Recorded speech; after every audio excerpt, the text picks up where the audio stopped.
বন্ধুরা, আমরা ছোটবেলা থেকেই শিখে এসেছি ধনীরা নাকি শুধু বেশি পরিশ্রম করে, বেশি বুদ্ধিমান বলে ধনীরা। কিন্তু সত্যিটা এত সহজ নয়। এই সমাজে এমন কিছু নীরব ফাঁদ আছে, জানো কি তোমরা, যেগুলো চোখে দেখা যায় না, কিন্তু বন্ধু প্রতিদিন আমাদের স্বপ্ন, সময় আর আত্মবিশ্বাস চুপচাপ চুরি করে নেয়। আজ আমি তোমাদের সেই 4টি গোপন ফাঁদের কথা বলবো, যেগুলো জানলে তুমি আতঙ্কে উঠবে, আর যদি সময় থাকে তো চিনেও ফেলবে। তাহলে গরিব থাকার অভ্যাসটা তোমার জীবন থেকে হারিয়ে যাবে। ধনী হতে গেলে 4টি গোপন ফাঁদ জানলে তুমি আতঙ্কে উঠবে। 1 নম্বর, আরাম সবচেয়ে বড় ফাঁদ।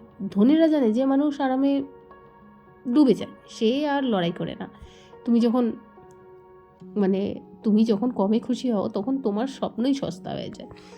সময় নষ্ট করো না, তাদের নীরব অস্ত্র। তারা তোমার সময় নেয়, তোমাকে ব্যস্ত রাখে, কিন্তু এগোতে দেয় না। সময় যে হারায় সে টাকা পাওয়ার আগেই হেরে যায়। ভয়ে ঢুকিয়ে দেওয়া, তুমি পারবে না।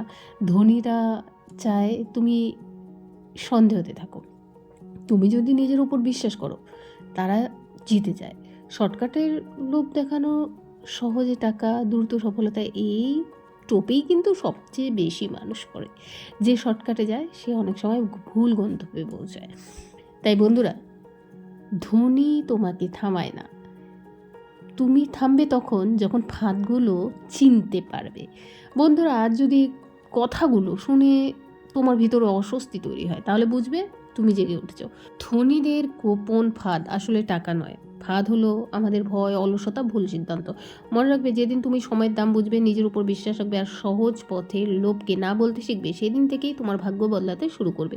ধনী আলাদা নয়, আলাদা শুধু তাদের সিদ্ধান্ত। আর সিদ্ধান্ত তোমার, ফাঁদে পড়বে নাকি ইতিহাস বদলাবে।